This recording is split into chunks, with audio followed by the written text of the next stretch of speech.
Still know how to drive? It's showtime. Here we go! 달리고 또 달립니다. 요즘 금값의 질주가 무서울 정도입니다. 어느새 돌반지 가격은 아무리 가족과 친지라도 부담스러운 액수가 됐습니다. 금값 왜 이렇게 오르는 걸까요? 이래도 괜찮은 걸지 김찬영 한국투자신탁운용 본부장과 점검해 보겠습니다. 네, 본부장님 어서 오십시오. 안녕하십니까? 네, 지난 1월에 나와서 이 금값 전망하고 가셨는데 네. 예상이 적중했습니다. 뭐 전형적인 소 뒷걸음질 같은데요. 당시에는 제가 올해는 아무래도 이제 시장 금리가 좀 하락하겠다. 그러면 미국 금리를 말씀드리죠. 네. 그러니까 미국 금리가 내려가다 보면 아무래도 미국 달러가 좀 약세 기조로 갈 거고, 예. 그럼 금값이 좀 더 상승할 수 있겠다. 그래서 당시 한 1,800달러 맞아요. 정도였는데 네, 이제는 그때 10% 정도 오른다고 하셨었어요. 제 기억에. 2,000달러 선을 훌쩍 넘어버렸습니다. 이제. 네. 근데 보통 이제 이렇게 금값이 급등하면 네. 이 단기 차익 매물이 나오기 때문에 급락이 반드시 따라 나오는데 이번 같은 경우는 정말 소리 소문 없이 계속 오르고 있거든요. 네. 그래서 좀 관심이 갑니다. 왜 이렇게 오르는 건가요? 네, 일단 앞서 말씀드린 것처럼 이제 크게 두 가지인데요. 첫 번째는 이제 미국 달러화의 가치가 급락하고 있다는 겁니다. 네. 그 작년 10월경부터 이제 금값이 본격적인 상승을 시작했었는데 예. 당시에 이제 달러 지수가 한 114포인트 정도 됐었는데 현재 갑자기 101포인트 선까지 급락을 해버렸거든요. 네. 그러니까 전 세계에서 이 달러의 가치가 굉장히 추락하고 있다. 이렇게 반대로 그렇죠. 얘기할 달러와 수 있습니다. 금은 경쟁 관계죠. 예, 그렇고요.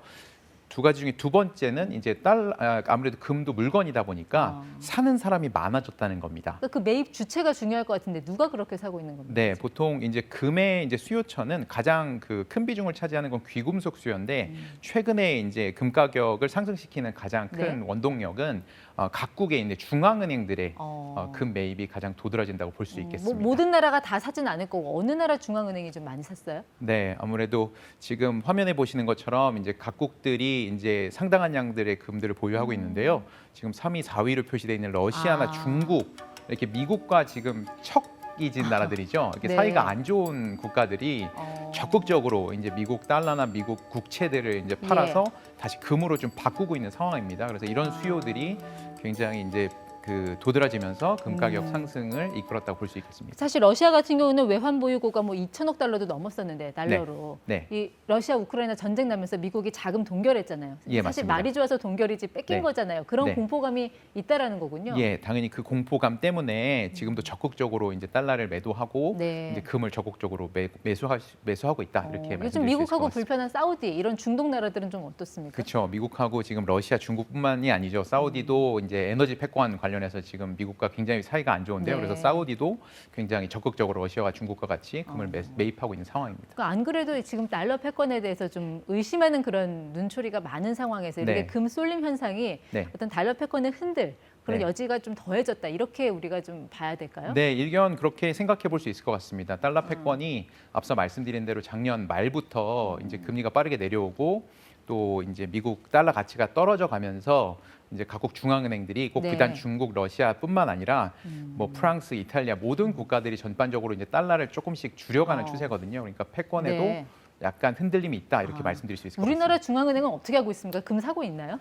안타깝게 아직 저희 한국의 중앙은행은 이제 미국이랑 사이가 아직 나쁘지 않아서 그런지 금을 적극적으로 매입하는 모습은 아닙니다. 네, 어쨌든 금값의 전망을 하려면 이런 예. 중앙은행의 이런 매입량도 좀 봐야 될 것 같은데 이런 통계는 우리 어디서 확인할 수 있어요? 이거는 이제 금 협회 이제 미국에 있는 금 협회에서 네. 전 세계 금 보유량 자체를 매월 이렇게 공개하고 있습니다. 그래서 요즘 뭐 구글이나 이런 네. 통합 이런 서치에서 다 찾아볼 수 있습니다. 알겠습니다. 그럼 과연 이제 금값이 어디까지 갈 것이냐 이제 네, 그게 네. 관심인데 네. 일단 전 고점이 2020년 8월 2069.40달러였거든요. 네. 지금 2035니까 뭐 한 1, 2%도 안 남았네요. 네. 근데 이거 돌파할 걸로 보시나요?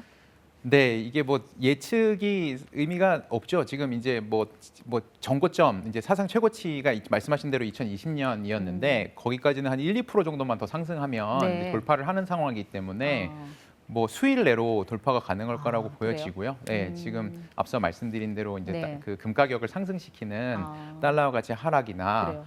이제 금 수요가 계속 탄탄한 모습을 보이기 네. 때문에 고점 돌파가 문제가 아니라 어디까지 이번에 올라갈 수 있느냐가 문제인 것 같습니다. 그러니까 올해 안에 한 어디까지 올라갈 걸로 대충 뭐 예상치가 있습니까? 네, 이게 뭐 저 개인적인 의견으로는 한 네. 2,200달러 선까지는 한번 트라이를 해볼 수 있지 않을까 이렇게 생각하고 있습니다. 그렇게 되기 위해서 꼭 갖춰줘야 되는 조건은 뭐 어떤 걸 생각하고 계세요? 네, 2020년에 이제 최고점을 달성할 때도 그랬고 여전히 마찬가지지만 네. 금 가격이 이제 폭발적으로 상승하기 위해서는 이제 4가지 퍼즐이 잘 맞춰져야 된다고 보통 얘기들을 하는데요. 앞서 말씀드린 이제 미국 달러와의 가치 하락이나 달러 약세. 아니면 이제 네. 금의 수요처가 굉장히 이제 세진다. 수요 증가. 이 두 가지는 이미 퍼즐이 완성이 된 것 같고요. 지금 화면에 보시는 것처럼 이제 안전자산 선호 심리나 실질 금리가 좀 낮게 유지될 것인가 이 두 예. 가지 퍼즐만 잘 맞춰간다면 어. 앞서 말씀드린 대로 한 2,200달러 시도까지도 해볼 네. 수 있을 거로 생각되고 있습니다. 그러니까 이 두 가지 조건이 충분히 갖춰질 환경이 됐다라고 지금 말씀을 하고 계신 것 같은데 네. 안전자산 선호 물론 뭐 금이 뭐 상장 폐지될 일은 없으니까 지금같이 네. 이제 경기 침체라든지 은행 네. 파산같이 불안감이 좀 높은 상황에서는 네. 안전자산 선호하는 그런 분위기는 맞지만 네. 글쎄요 그 가상화폐라든지 주식 같은 위험 자산으로도 지금 돈이 같이 쏠리고 있지 않나요? 네, 이게 중요한 포인트인데요. 최근에 이제 그 3월 말이었죠. 이제 미국의 은행들이 파산을 하면서 이 안전자산 선호 심리가 굉장히 급격하게 강해지기 시작했는데요.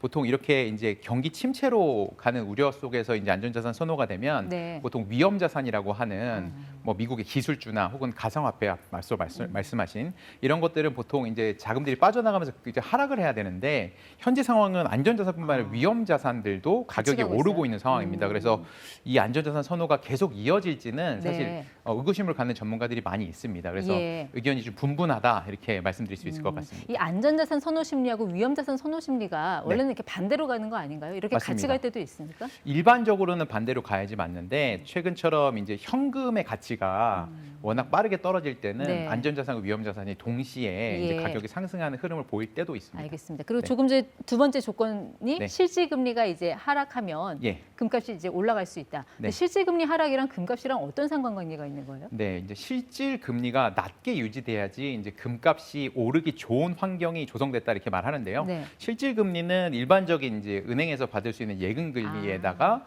이제 인플레이션 물가 상승률을 뺀 개념입니다. 네. 그래서 보통 이제 금리는 이제 낮게 유지될수록 실질 금리가 낮아지는 데 도움이 되고요. 그러니까 예금 이자 낮으면 굳이 저기 예금에 돈 안 넣고 이제 금 산다 이 얘기인 맞습니다. 거죠? 은행 예금 이자가 낮으면 이 은행에 안 넣고 이제 금을 사실 수가 있는 거고요. 최근처럼 은행 예금 금리가 좀 높아졌다 하더라도 네. 물가 상승률이 워낙 높아서 아. 은행 예금에 맡겼더니 4%를 줬는데 예. 물가가 5%씩 오르면 그 큰 의미가 없어서 또 다시 금으로 갈 수 있거든요. 그런데 오늘 나온 그 CPI 미국 물가 지수 보면 네. 5% 이거 굉장히 지금 많이 꺾이는 상황이잖아요. 네. 물가 안 오르고 오히려 낮게 유지될 수도 있을 것 같은데. 맞습니다. 간밤에 이제 CPI 이제 소비자 물가 상승률이 발표가 됐는데 예상치보다 좀 낮게 발표가 돼서 네. 사실상 이제 그 금 가격에는 좋은 흐름이 아니었는데 그러니까요. 사실 네. 금 가격은 또 어젯밤에 올랐거든요. 그 이유가 이제 이런 것 같습니다. 이제 소비자 물가 상승률은 뭐 예상치보다 좀 낮게 발표가 됐지만 네. 이게 저희가 근원 소비자 물가 지수라는 게 있거든요. 그러니까 에너지나 식음료 등 이제 좀 네. 이게 저희는 스티키 인플레이션이라고 하는데 어. 끈적끈적한 잘 이제 움직이지 예. 않는 그런 지표들은 여전히 이제 물가가 내려가지 요지부동하는 아. 측면이 있으면서 앞으로도 4월, 5월에 나오는 CPI는 다시 네. 또 높게 유지될 가능성이 높다. 그래서 금이 올라갈 환경은 알겠습니다. 계속 이어질 것 같다. 이런 게 일반적인 전망입니다. 근데 금이라는 게 이게 갖고 있어도 뭐 이자가 나오는 것도 아니고 뭐 맞습니다. 배당을 주는 것도 아니고 그래서 왜 버핏도 금에는 투자 안 한다고 하잖아요. 네, 버핏이 안 이럴 좋아하는 때는 자산이죠. 금에 직접 투자하는 것보다 네. 뭐 이렇게 금을 채굴 하는 이런 금광 회사 이런 데 투자하는 건 좀 어떻게 보세요? 네, 금 가격을 금에 직접 투자하기를 원하지 않지만 워런 버핏도 이제 금광회사에선 투자했던 적이 있거든요. 네. 그래서 뭐 금 실물에 투자하는 게 쉽지 않기 때문에 뭐 실물로 이제 구입을 하시다 보면 이제 부가가치세라든가 다양한 예. 세금을 또 내야 되시기 때문에 금광회사 주식을 사는 것도 뭐 좋은 방법 중에 하나라고 볼 수 있겠습니다. 근데 요즘 일반인들이 왜 증권 계좌에서 실물 금을 산다라든지 네. 네, 골드바 산다라든지 네. 이런 거에 뭐 위험성 같은 건 없습니까? 일단 뭐 명확히 하셔야 될 거는 제가 이제 금 가격 상승을 노릴 건지 아니면 이제 실물 금을 원하는 건지를 명확히 하셔야 되는데 실물 금을 원하시는 경우는 이제 뭐 금은방을 이용하시거나 아니면 은행의 이제 골드 뱅킹 등을 사용하셔야 될 것 같고요. 네. 그렇지 않다면 금 가격의 상승에 따른 이익을 취하고 싶다고 하면 그때는 이제 KRX 금시장이라고 해서 증권사에 계좌를 열어서 하시거나 아니면 최근에는 이제 네. 금 실물을 안에 집어넣어서 어. 삼성전자 주식처럼 아. 거래하는 이제 금 ETF라는 게 있습니다. 예. 이런 것들 사용해서 투자하시는 것도 좋은 방법이 될 수 있겠습니다. 알겠습니다. 어쨌든 그 투자 자산의 한 10에서 20% 정도 갖고 있으면 좋다고 하는데 네. 그 정도를 좀 안정적인 비중으로 보면 될까요? 금. 네, 맞습니다. 금 투자는 이게 주식 투자랑 달라서 예. 이제 기대 수익을 높게 가져가는 게 아니라 아. 이제 만일의 상황에 맞습니다. 대비해서 자산 배분 차원에서 저희 전체 자산의 10에서 20% 정도 투자하시는 것이 바람직하다고 투자 하겠습니다. 목적보다는 보험의 성격으로 갖고 있는 게 마음 편하다. 네. 네, 지금까지 김찬영 본부장 함께했습니다. 각종 금 제품이 놓인 진열대 위로 한 남성이 구매 서류를 작성합니다. 해외에 지시를 받으며 활동해온 보이스피싱 조직원입니다. 이 조직은 금융기관을 사칭해 피해자들의 휴대폰에 악성 어플 설치를 유도한 뒤 통화 내용을 도청하고 협박해 돈을 뜯어냈습니다. 그렇게 9명에게 총 4억여 원을 빼앗은 뒤 수사망을 피하기 위해 돈 세탁 작업을 진행했습니다. 먼저 빼앗은 돈으로 골드바를 구매한 뒤 이후 골드바를 다시 현금으로 바꾸고 다시 그 현금을 환전해 해외로 빼돌린 겁니다. 세탁 과정만 4단계에 달합니다. 이런 수법으로 범행을 이어온 조직원 12명이 검거됐습니다. 현금을 수거한 윗선 3명은 구속 상태로 검찰에 넘겨졌습니다. 보이스피싱으로 긴급 체포하는 거예요. 네, 변호사선임 할 수 있고. 조직원 중 2명은 10대 청소년으로 메신저를 통해 원격으로 범행 지시를 받았습니다. 인출을 하려면 보이스피싱 문진표도 작성을 해야 되고 어려워지는 점이 많거든요. 골드바를 결제를 하게 되면 보이스피싱 피해금인 걸 걸러지지가 않는 거죠. 경찰은 이들에게 7천만 원 상당의 골드바 등을 압수해 피해자들에게 돌려주고 나머지 3억 원가량이 동남아 국가로 흘러들어간 정황을 포착해 총책을 추적 중입니다. KBS 뉴스 신현욱입니다. 새벽 시간 검은색 차 한 대가 천천히 움직입니다. 서서히 좌회전하는가 싶더니 곧바로 건너편 상가로 돌진합니다. 멈춰선 차에서 2사람이 내리고 곧바로 건물 안으로 들어갑니다. 이들이 들어간 곳은 다름 아닌 금은방이었습니다. 이들은 불과 1분여 만에 1억여 원 상당의 금부치를 훔쳐 달아났습니다. 1억 7천에서 한 9천 사이 정도가 되는 것 같고 이게 끝이 아니고 훼손되어 있는 진열장 그리고 수리비 등이 또 막대하게 들어가고 하지만 도주 행각은 그리 오래가지 못했습니다. 범행 차량은 얼마 못 가 멈칫거리더니 인근 사일길로 들어가 다시 멈추고 차에서 내린 사람은 차를 두고 곧장 달아납니다. 금은방을 들이받았을 때 차가 부서지면서 기름이 새는 등 고장난 겁니다. 이들은 범행 장소에서 100여 미터 떨어진 이곳에서 차를 버리고 달아났습니다. 이들은 택시로 갈아타고 달아나다가 CCTV를 분석해 추격해온 경찰에 범행 2시간 40분 만에 체포됐습니다.